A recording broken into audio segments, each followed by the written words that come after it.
Pourquoi Dieu nous a-t-il donné 4 évangiles?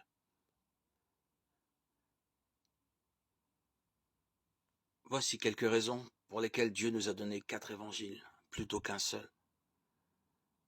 Pour donner un portrait plus complet du Christ. Si l'ensemble de la Bible est inspiré de Dieu, de Timothée 3,16, Dieu s'est en réalité servi d'auteurs humains venant d'horizons divers, avec des personnalités différentes pour accomplir ses desseins à travers leurs récits.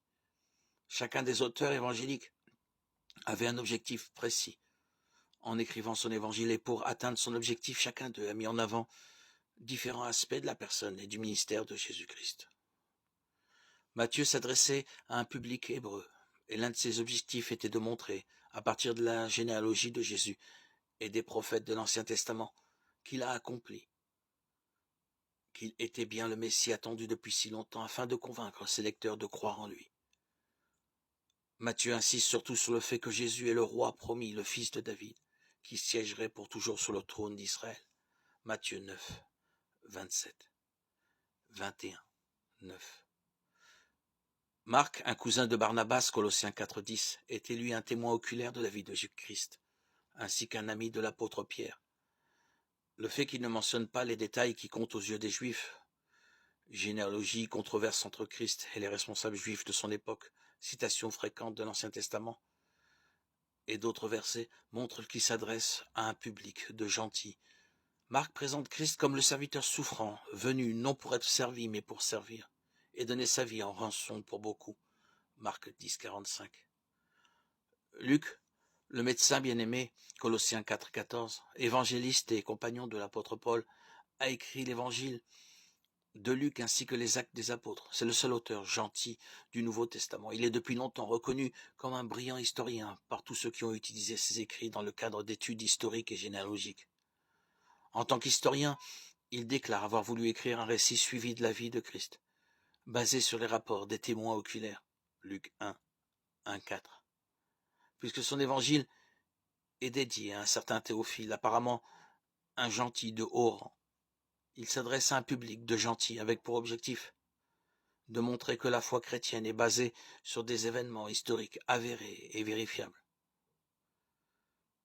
Il fait souvent référence à Christ comme au Fils de l'homme, afin de mettre l'accent sur son humanité. Il donne aussi beaucoup de détails qui ne figurent pas dans les autres évangiles.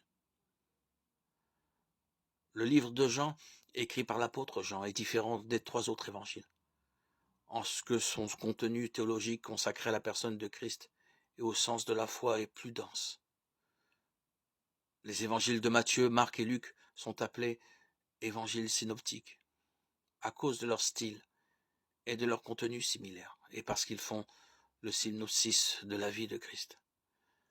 L'évangile de Jean, lui, ne commence ni par la naissance, ni du ministère terrestre de Jésus, mais par l'activité et les caractéristiques du Fils de Dieu avant qu'il ne devienne homme. Jean 1, 14. Il met l'accent sur la divinité de Christ, comme on peut le voir dans l'emploi d'expressions telles que la parole était Dieu, Jean 1, 1. Le sauveur du monde, Jean 4, 42. Fils de Dieu, répété plusieurs fois, et mon Seigneur et mon Dieu, Jean 20, 28. Dans cet évangile, Jésus affirme aussi sa divinité par une série de « Je suis », dont le principal se trouve en Jean 8, 58, où il déclare « Avant qu'Abraham soit né, je suis », comparé avec Exode 3, 13, 14. Mais Jean met également l'accent sur l'humanité de Jésus, afin de réfuter l'erreur d'une secte religieuse de son époque, les gnostiques qui ne croyaient pas en l'humanité de Christ. Voici comment Jean décrit le but dans lequel il écrit « Jésus a accompli encore en présence de ses disciples beaucoup d'autres signes qui ne sont pas décrits dans ce livre. Mais ceux-ci ont été décrits afin que vous croyiez que Jésus est le Messie, le Fils de Dieu, et qu'en croyant vous ayez la vie en son nom. » Jean 20, 30, 31. Ainsi, ces 4 récits distincts, mais tout aussi exacts l'un que l'autre de la vie de Christ, nous révèlent différents aspects de sa personne et de son ministère. Chaque récit devient alors comme un fil de couleurs différentes dans une tapisserie. Tous ces fils, tissés ensemble, offrent offre un aperçu plus complet de celui qui échappe à toute description. Bien que nous ne comprendrons jamais tout ce qui concerne Jésus-Christ, Jean 20, 30, à travers les 4 évangiles qui nous ont été transmis, nous en savons assez à son sujet pour comprendre qui il est et ce qu'il a fait pour nous que nous puissions avoir la vie par la foi en lui.